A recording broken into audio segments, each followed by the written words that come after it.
Hello बच्चों, welcome to your maths class. तो बच्चों, आज मैं 9th क्लास का चैप्टर नंबर 1 एक्सरसाइज 1.5 करवाने जा रही हूँ। एक्सरसाइज 1.4 तक के सारे क्वेश्चंस मैंने करवा दिए, एक एक क्वेश्चन करवाया हुआ है। जिन बच्चों ने ना देखा हो वो जाकर के देख लें, मेरे चैनल पे जाके प्लेलिस्ट बनाई हुई है, प्लेलिस्ट में सारे वीडियोस मिल जाएंगे आप लोगों को। ठीक है, तो चलिए हम करते हैं 1.5। ये लास्ट एक्सरसाइज है इस चैप्टर की। फिर इसके बाद मैं कुछ एक्स्ट्रा क्वेश्चंस भी करवा दूंगी इस टाइप के, जो भी एक्सरसाइज 1.5 में 1.4 मतलब पूरे चैप्टर के जो भी एक्स्ट्रा क्वेश्चंस हैं वो करवा दूंगी। एग्जाम के लिए आपकी तैयारी कंप्लीट हो जाएगी। ठीक है बच्चों, तो चलिए हम करते हैं एक्सरसाइज 1.5। तो ये हमारा है क्वेश्चन नंबर 1। इसमें बोला है फाइंड, ये कुछ नंबर्स दी हुई हैं, हमें इनकी वैल्यूज फाइंड करनी है। 3 क्वेश्चंस हैं। तो ये क्वेश्चन करने के पहले चलिए कुछ जनरल चीजें हम सीख लेते हैं। तो देखो, जनरल चीजें से कोई नंबर है, मान लो कोई नंबर है, तो ए है कोई नंबर, ठीक है। उसकी पावर अगर हमारे पी है और फिर मल्टीप्लाई मतलब इनटू फिर ए की पावर क्यू है, मतलब हमारा बेस दोनों में सेम है और ए की पावर पी है, ए की क्यू है। तो इसको हम क्या करते हैं, मल्टीप्लिकेशन में जब होता है तो इसको हम लिख सकते हैं ए की पावर पी प्लस क्यू। ठीक है बच्चों, ये होता है। अच्छा, अगर डिवीजन में यही होता है कि ए की पावर पी अपॉन में ए की पावर क्यू, तो ये माइनस हो जाता है, तो हम इसको ऐसे लिखेंगे ए की पावर पी माइनस क्यू। ठीक है, ये इस टाइप का हो जाता है। ठीक है, ये 2 चीजें आपने सीखी। उसके बाद अगर हमारा ऐसा नंबर दिया हुआ है ए की पावर पी और फिर ये ब्रैकेट के बाहर क्यू, तो इसको हम बाहर निकाल के ए की पावर पी क्यू लिख लेते हैं, मतलब पी मल्टीप्लाई क्यू। अंदर की पावर और बाहर की पावर का मल्टीप्लाई हो जाता है। ठीक है। अच्छा, एक चीज और है, अगर हमारे पास ए की पावर पी मतलब 2 नंबर ले लेते हैं, अभी तो हमने एक नंबर पे ही सारा बताया है, इससे 2 नंबर ले लेते हैं, ए की पावर पी और इंटू बी की पावर पी। ऐसा हो जाता है, दोनों की पावर सेम होती है, तो हम इन दोनों नंबर का मल्टीप्लाई मतलब ए बी और इसके ऊपर बस एक ही बार पावर लगा देते हैं। तो ये कुछ रूल्स हैं जो हमें इन क्वेश्चंस को करने के लिए जरूरी है। इन क्वेश्चंस को जब हम करेंगे तो सारे रूल्स हमें फॉलो करने होंगे। ठीक है बच्चों, क्लियर हुआ, समझ में आया? तो ये सारे रूल्स आप लोगों को लर्न करके रखने हैं कि अगर मल्टीप्लिकेशन है, नंबर के बीच में नंबर सेम है, उनकी पावर अलग अलग है, तो ये पावर जुड़ जाती है। अगर डिवाइड किया हुआ है तो पावर घट जाती है, और अगर एक नंबर के ऊपर पावर लगी है, ब्रैकेट लगा के एक और पावर है, तो इन दोनों पावर का मल्टीप्लाई हो जाता है। ठीक है। अच्छा, इसमें 2 नंबर्स हैं लेकिन दोनों नंबर में पावर सेम है, तो इन दोनों नंबर को एक साथ मल्टीप्लाई करके लिख करके और एक पावर ये ब्रैकेट के ऊपर लगा देते हैं। ठीक है, ऐसा हमें इन क्वेश्चंस में करना पड़ेगा, इसलिए ये रूल आप लोग सीख लो। तो चलिए हम क्वेश्चन करते हैं, इसको रब कर देते हैं, उसके बाद हम क्वेश्चन करते हैं। हाँ बच्चों, देखिए हमारा क्वेश्चन नंबर 1 है, इसमें 64 की पावर n/2। तो अगर 64 को आप देखोगे तो हम क्या पाते हैं, 8 का स्क्वायर है। पिछली क्लासेस में आप लोगों ने स्क्वायर रूट वगैरह पढ़ा है ना, तो 64 का स्क्वायर रूट क्या होता है, 8 होता है ना। तो 64 को हम ऐसा लिख सकते हैं, 8 की स्क्वायर लिख सकते हैं 64 को, और उसके ऊपर हमारे पास पावर 1/2 लगी हुई है। तो अब हमने क्या बताया था, अंदर पावर हो बाहर पावर हो तो उसका मल्टीप्लाई हो जाता है। तो ऐसा हो जाएगा 8 की पावर 2 इंटू 1/2, मतलब 8 की पावर 2, ये अंदर वाली और बाहर वाली 1/2। 2 से 2 कैंसिल हो गया, मतलब हमारे पास आ गया 8 की पावर 1, दैट मीन्स 8 की पावर 1 मतलब 8 ही होता है। तो ये हमारा हो गया आंसर। ठीक है, देखो जो रूल मैंने बताए थे वही हमने यूज किया है। ठीक। अच्छा, इसको एक तरीका और भी है इसका करने का, वैसे ये ज्यादा इजी तरीका, ऐसे ही करना आप लोग। जैसे ये होता है ना 64 की पावर 1/2, तो एक्चुअली ऐसा हो जाता है 64 स्क्वायर रूट, ये 2 जो है यहाँ आ जाएगा और ये पावर 1, मतलब ऊपर वाली पावर बाहर रहेगी, जो अपॉन वाली है वो यहाँ पे रूट पे आ जाएगी। अगर 3 होगा तो क्यूब रूट होगा, 4 होगा तो फोर्थ रूट होगा, इस तरह से भी आप कर सकते हो। तो 64 का स्क्वायर रूट कितना होता है, 64 का स्क्वायर रूट 8 ही तो होता है, तो 8 की पावर 1। तो ये भी हमारा आंसर देखो 8 आ गया। मतलब इस सवाल को ऐसे भी हम कर सकते हैं। ठीक है, ये तरीका है कि अगर पावर हमारी फ्रैक्शन में है तो नीचे वाला जो होता है वो आ जाता है यहाँ पे स्क्वायर रूट में, और स्क्वायर रूट या क्यूब रूट 3 होगा तो क्यूब रूट हो जाएगा। ठीक है, तो ये थोड़ा सा बच्चों को अगर मुश्किल लगता है तो ये तरीका बहुत ही इजी है। ये छोटी छोटी नंबर है, इनको देख के ही हम पता कर लेते हैं कि हमारा किसका स्क्वायर होगा, किसका, ये फैक्टराइजेशन करके देख लो। ठीक है, ये तो 64 को तो देख के सभी बच्चों को पता होगा कि 8 का स्क्वायर है। 64 का स्क्वायर रूट 8 होता है, मतलब 8 का स्क्वायर 64 है, तो 2 इंटू 2 हो गया, 2 से 2 कैंसिल, 8 की पावर 1 दैट मीन्स 8 आ गया। ठीक है, और ये भी एक तरीका है, ये भी सही है। चलो अब दूसरा सवाल कर लेते हैं। सेकंड नंबर है हमारा 32 की पावर 1/5। अब इसमें पावर 1/5 है, तो देखो 32 हमारा किसी न किसी का पावर 5 जरूर होगा। तो अगर आपको पता है ये 2 का पावर 5 होता है, 32 जो है 2 का पावर 5 होता है, और नहीं पता है तो आप फैक्टराइजेशन करके इसको निकाल सकते हो। जैसे यहाँ पे हम फैक्टराइजेशन करके दिखा देते हैं। 32 को 2 से डिवाइड करेंगे 16 आएगा, फिर 2 से डिवाइड करेंगे 8 आएगा, फिर 2 से डिवाइड करेंगे 4 आएगा, फिर 2 से डिवाइड करेंगे 2 आएगा। देखो कितनी बार आया, 1 2 3 4 5 बार आया कि नहीं आया। तो इसलिए हम 32 को 2 की पावर 5 लिख सकते हैं, और बाहर हमारे पास 1/5 है। अब अपना वही वाला रूल अप्लाई करेंगे कि अंदर की पावर और बाहर की पावर को मल्टीप्लाई करने वाला। तो बस 2 की पावर 5 इंटू 1/5, 5 से 5 कैंसिल, मतलब 2 की पावर 1 इक्वल टू आ गया 2। ये हमारा हो गया आंसर। ठीक है बच्चों, क्लियर हुआ। तो जैसे छोटी नंबर 64 का हमें पता है क्योंकि इसका 1/2 ही था, तो 8 स्क्वायर होता है, वो हमने सीधा लिख लिया। अगर कुछ बड़ी नंबर है तो फैक्टराइज करके आप देख लो। ठीक है, क्लियर हुआ, समझ आया। तो चलिए अब थर्ड वाला भी कर लेते हैं हम। थर्ड क्वेश्चन हमारा है 125 पावर है 1/3। अब हमारा 125 जो है ना 5 की पावर 3 होता है।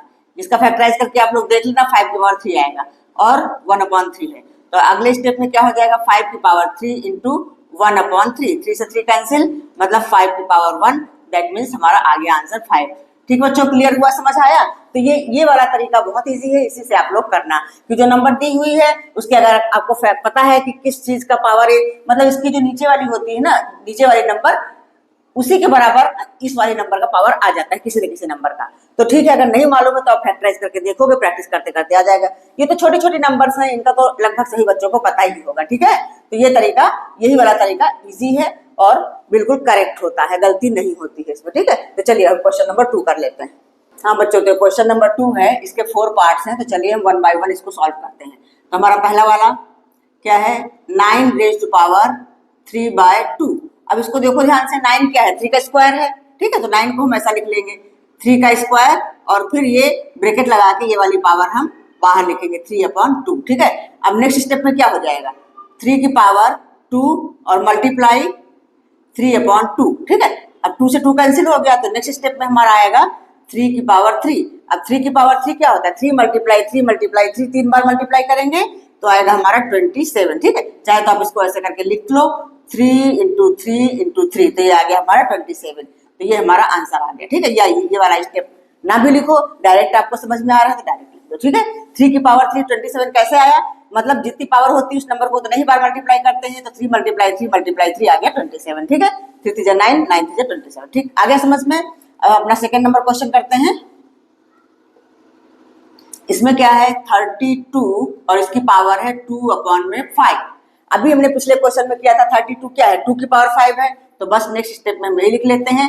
32 को हम लिखेंगे 2 की पावर 5 और ब्रैकेट के बाहर 2/5 ये लिख लेंगे। ठीक है, अच्छा अब नेक्स्ट स्टेप में क्या हो जाएगा, 2 की पावर 5 और मल्टीप्लाई 2/5, 5 से 5 कैंसिल हो गया, तो क्या आ गया 2 की पावर 2। 2 की पावर 2 कितना होता है, 4, 2 मल्टीप्लाई 2 4, ये हो गया हमारा इसका आंसर। ठीक है, थर्ड नंबर क्वेश्चन है, बहुत इजी क्वेश्चन है, कुछ नहीं है इसमें, बस खाली जो मेन चीज है वो आपको समझनी है।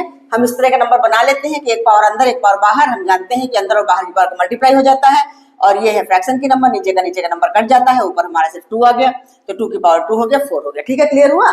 चलिए अगला क्वेश्चन कर लेते हैं हम, थर्ड नंबर, बहुत इजी क्वेश्चन है। इसमें क्या दिया हुआ, 16 रेज़ टू पावर 3/4। अच्छा अब 16 देखो क्या है, किस नंबर का पावर 4 करेंगे तो 16 आएगा, 2 का ही करेंगे।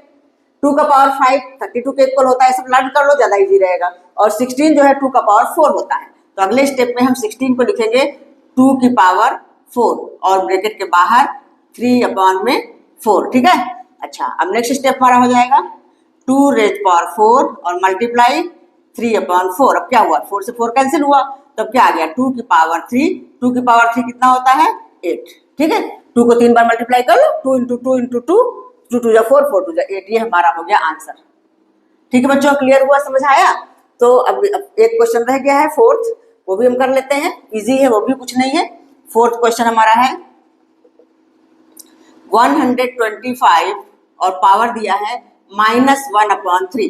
तो 125 पिछले क्वेश्चन में भी आपने किया है, 5 का पावर 3 होता है, तो 5 रेज़ टू पावर 3, 125 को हम लिखेंगे 5 रेज़ टू पावर 3 और बाहर -1/3। ठीक है, अब नेक्स्ट स्टेप हमारा वही होगा, मल्टीप्लाई कर लेंगे दोनों पावर्स को, -1/3, 3 से 3 कैंसिल हो गया, तो क्या आ गया 5 की पावर -1। देखो 5 की पावर 1 होता तो हम सिर्फ 5 लिख के आंसर छोड़ देते, लेकिन -1 है तो जब पावर -1 होती है तो हमारा ऐसा हो जाएगा 1/5, मतलब 1/5 की पावर 1, तो पावर 1 का तो कोई मतलब नहीं, 1/5 हो जाएगा। ये हमारा हो गया आंसर। ठीक है, क्लियर हुआ बच्चों? तो हमारा सेकंड नंबर क्वेश्चन भी कंप्लीट हुआ। तो चलिए थर्ड कर लेते हैं। हाँ बच्चों, तो देखिए है हमारा क्वेश्चन नंबर 3। तो इसमें आया है 2 raised power 2/3 into 2 raised power 1/5। ये है, तो मैंने बताया था ना पहले ही रूल कि जब दोनों नंबर के बेस सेम हो तो फिर इनकी जो पावर्स होती हैं वो प्लस हो जाती हैं मल्टीप्लाई में। दोनों में ये बीच में जो पॉइंट रखा हुआ है इसका मतलब मल्टीप्लाई होता है तो पावर्स प्लस हो जाती है, पावर्स को जोड़ देते हैं। तो हमारा नेक्स्ट स्टेप में ऐसा आ जाएगा 2 रेज्ड पावर 2/3 प्लस 1/5। ठीक है, नेक्स्ट स्टेप में हमारा आ जाएगा 2 रेज्ड पावर, अब इनको जोड़ेंगे कैसे, 5 और 3 का एलसीएम लेंगे, ये होता है 15। अब ऊपर क्या होगा भाई, 3 से 15 को डिवाइड करेंगे 5 बार जाएगा, तो 5 को 2 से मल्टीप्लाई करके 10 हो जाएगा, मतलब ऐसे समझ लो 5 का 2 से 10 हो गया। और प्लस 5 से अगर 15 को डिवाइड करेंगे 3 बार जाएगा, और 3 को 1 से मल्टीप्लाई करेंगे तो 3 1 जा 3, ये आ गया 3। नेक्स्ट स्टेप हमारा ऐसा आ गया 2 की पावर 10 प्लस 3 कितना हुआ 13 अपॉन में 15, ये हमारा हो गया आंसर। ठीक है बच्चों, क्लियर हुआ? तो जब मल्टीप्लाई होता है, बेस दोनों का सेम होता है, तो ऊपर की पावर्स जुड़ जाती है, सम हो जाता है, उनका प्लस हो जाता है। ठीक है, अब हम अगला वाला कर लेते हैं, सेकंड नंबर। तो सेकंड में क्या है 1/3 की पावर 3 है, और उसके बाद पूरी नंबर का पावर दिया हुआ है 7। तो हम जानते हैं कि जब नीचे पावर होती है ऊपर उसको ले जाते हैं तो माइनस में हो जाती है, मतलब अगला स्टेप हमारा ऐसा हो जाएगा, इसको हम लिखेंगे 3 की पावर -3। 1/3 है ना, जैसे हमारा 5 की पावर -1 आया था पिछले क्वेश्चन में, हमने 1/5 लिख दिया था उसको। तो जो नीचे पॉजिटिव पावर है तो उसको ऊपर ले जाएंगे तो नेगेटिव आ जाएगा, नेगेटिव हो जाएगा ये, और ये बाहर है पावर हमारा 7। अब अंदर की पावर और बाहर की पावर का तो मल्टीप्लाई होता है, पिछले ही क्वेश्चन में आप लोगों ने सीखा हुआ है। तो 3 की पावर -3 इंटू 7, तो अगले स्टेप में आ जाएगा 3 की पावर -21। तो ये हमारा हो गया आंसर। ठीक है, क्लियर? अच्छा, थर्ड नंबर क्वेश्चन भी कर लेते हैं। हमारा थर्ड नंबर क्वेश्चन है, इसमें दिया हुआ है 11 की पावर है 1/2, और अपॉन में 11 की पावर है 1/4। तो अब देखो दोनों के बेस सेम है और ये डिवाइड में है, मल्टीप्लाई में था तो हमारा ये प्लस हुआ था पावर्स, और डिवाइड में क्या होता है पावर माइनस हो जाता है। तो नेक्स्ट स्टेप में हमारा ऐसा आ जाएगा 11 रेज्ड पावर 1/2 माइनस 1/4। तो क्या हो जाएगा 11 रेज्ड पावर 4 और 2 का एलसीएम हुआ 4, और ये 2 2 जा 4, यहाँ पे 2 आएगा, 2 - 1। तो ये हमारा हो जाएगा 11 की पावर 2 में से 1 घटाएंगे 1/4। तो ये हमारा आंसर हो गया 11 की पावर 1/4। ठीक है बच्चों, क्लियर हुआ, समझ आया? बस बेसिक फार्मूले जो है वही इसमें यूज हुए हैं और कुछ नहीं है, कोई दिक्कत नहीं है, बहुत ईजी सवाल है। अब अगला है, देखो इसमें क्या है, बेस तो अलग अलग है लेकिन पावर सेम है। जब ऐसा क्वेश्चन आ जाता है 7 raised power 1/2 into 8 raised power 1/2, 8 raised power 1/2, मतलब दोनों की पावर सेम है, तो हम इसको ऐसा नहीं लिख सकते हैं। पीछे हमने बताया है, जो रूल्स बताए थे, क्या हो जाएगा 7 इंटू 8 और पावर हो जाएगी हमारी 1/2। दोनों में सेम पावर है इसलिए इसको ऐसा लिख सकते हैं। तो 7 8 जा 56 की पावर 1/2। बस अब यही हमारा आंसर होगा, क्योंकि आगे ये 56 तो किसी चीज का स्क्वायर नहीं है, अगर कोई स्क्वायर वाले नंबर होती तो आगे हम इसको और सॉल्व करते। ठीक है, तो बस यही हमारा आंसर हो जाएगा। तो आपका ये एक्सरसाइज 1.5 जो न्यू बुक का 1.5 है, पुरानी बुक में 1.6 है, तो ये कंप्लीट हुआ आपका। ये चैप्टर 1 नंबर सिस्टम कंप्लीट हो गया है। तो अभी एक वीडियो में इस पे और बनाऊंगी, कुछ एक्स्ट्रा क्वेश्चन लेके आऊंगी, इंपॉर्टेंट क्वेश्चन जो आपके एग्जाम में आ सकते हैं। ठीक है, थोड़ा सा, क्योंकि बुक में बहुत कम क्वेश्चन है, थोड़ी एक्स्ट्रा प्रैक्टिस के लिए एक वीडियो में और बनाऊंगी। ठीक है बच्चों, तो कैसा लगा वीडियो? अगर अच्छा लगा हो तो लाइक करिए, शेयर करिए और सब्सक्राइब करिए। और अगर कोई चीज़ समझ ना आई हो तो आप कमेंट बॉक्स में पूछ सकते हैं, मैं उसको समझा दूंगी अच्छे से। ठीक है, तो मिलते हैं नेक्स्ट वीडियो में, तब तक के लिए बाय।